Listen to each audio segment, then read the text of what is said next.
প্রচন্ড শীতে সামান্য হলেও উপশমের ব্যবস্থা এরা করেছে, সেটা নিয়ে আপনারা বুক ভরে দোয়া করবেন, যাতে আমাদের এই ছেলেরা আগামীতে আরো ভালো কিছু করতে পারে, ভালো কিছু আপনাদের দিতে পারে। এই আশাবাদ ব্যক্ত করে যারা উপস্থিত হয়েছেন সবাই সুশৃঙ্খল ভাবে মন ভরে এদের জন্য দোয়া করবেন, আগামীতে যেন সমাজের জন্য, জাতির জন্য এরা আরো কিছু ভালো করতে পারে, এই আশা ব্যক্ত করে সবাইকে ধন্যবাদ দিয়ে শেষ করছি। আসসালামু আলাইকুম ওয়া রাহমাতুল্লাহি ওয়া বারাকাতুহু।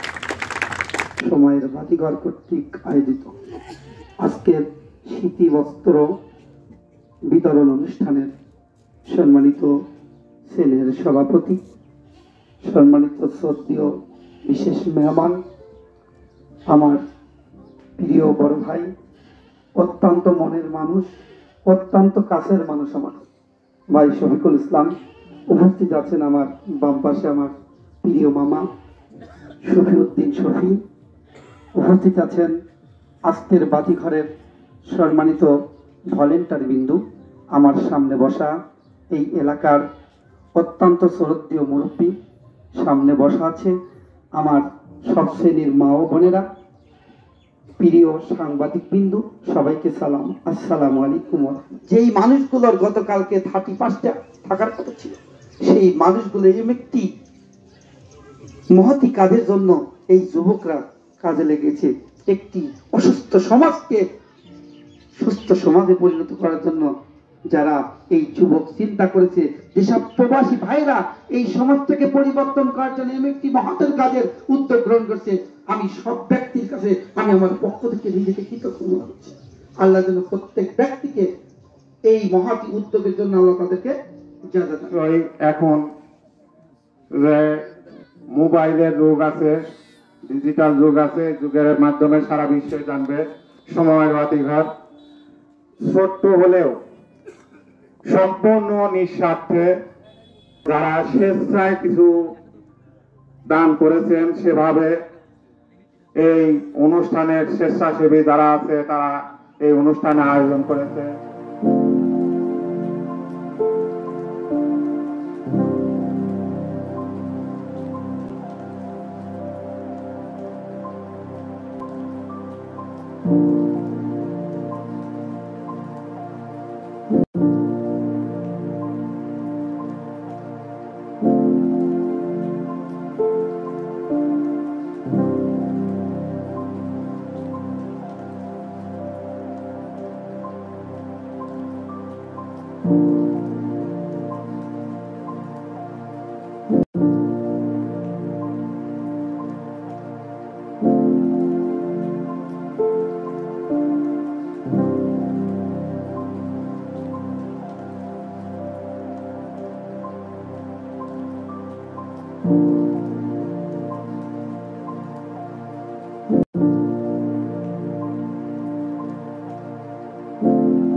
করুন।